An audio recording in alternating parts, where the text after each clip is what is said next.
Hello everybody. पिछले video में हमने समझा था ग्रेटिट्यूड के बारे में कि आपके emotion, gratitude as an emotion आपकी मेंटल स्टेट को कितनी ऊंचाई पर लेके जाता है।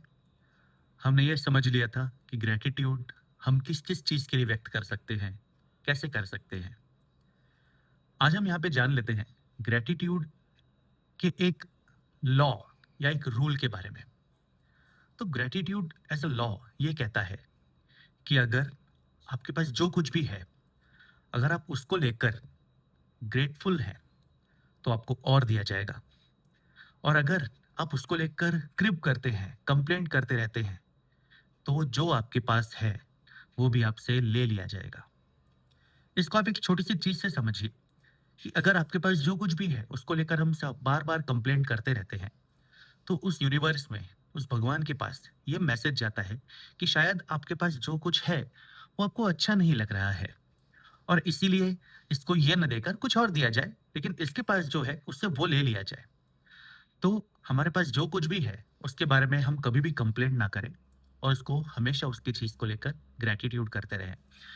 इसको एक छोटे से एग्ज़ाम्पल से समझते हैं।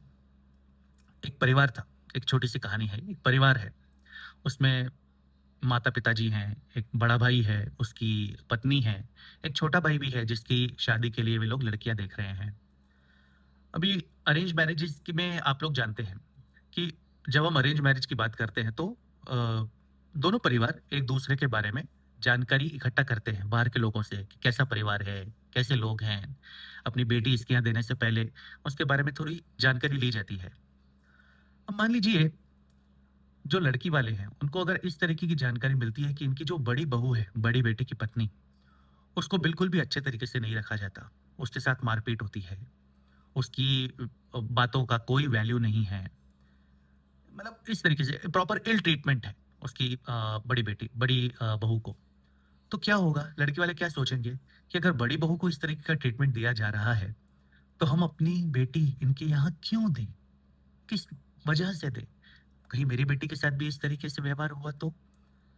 तो इससे आपको हम क्या समझते हैं कि इनके पास, इस परिवार के पास जो बड़ी बेटी है, जो बड़ी बहू है, उसको ये लोग प्रॉपर्ली ट्रीट नहीं कर रहे।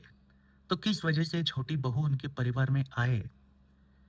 तो इससे सीधा-सीधा मतलब यही है कि हमारे पास जो कुछ भी है, जो कुछ भी भगवान ने दिया है, उसको अगर हम ग्रेटफुल नहीं हैं, उसको अगर हम वैल्यू नहीं करते, तो और चीज़ें हमारे पास नहीं आती।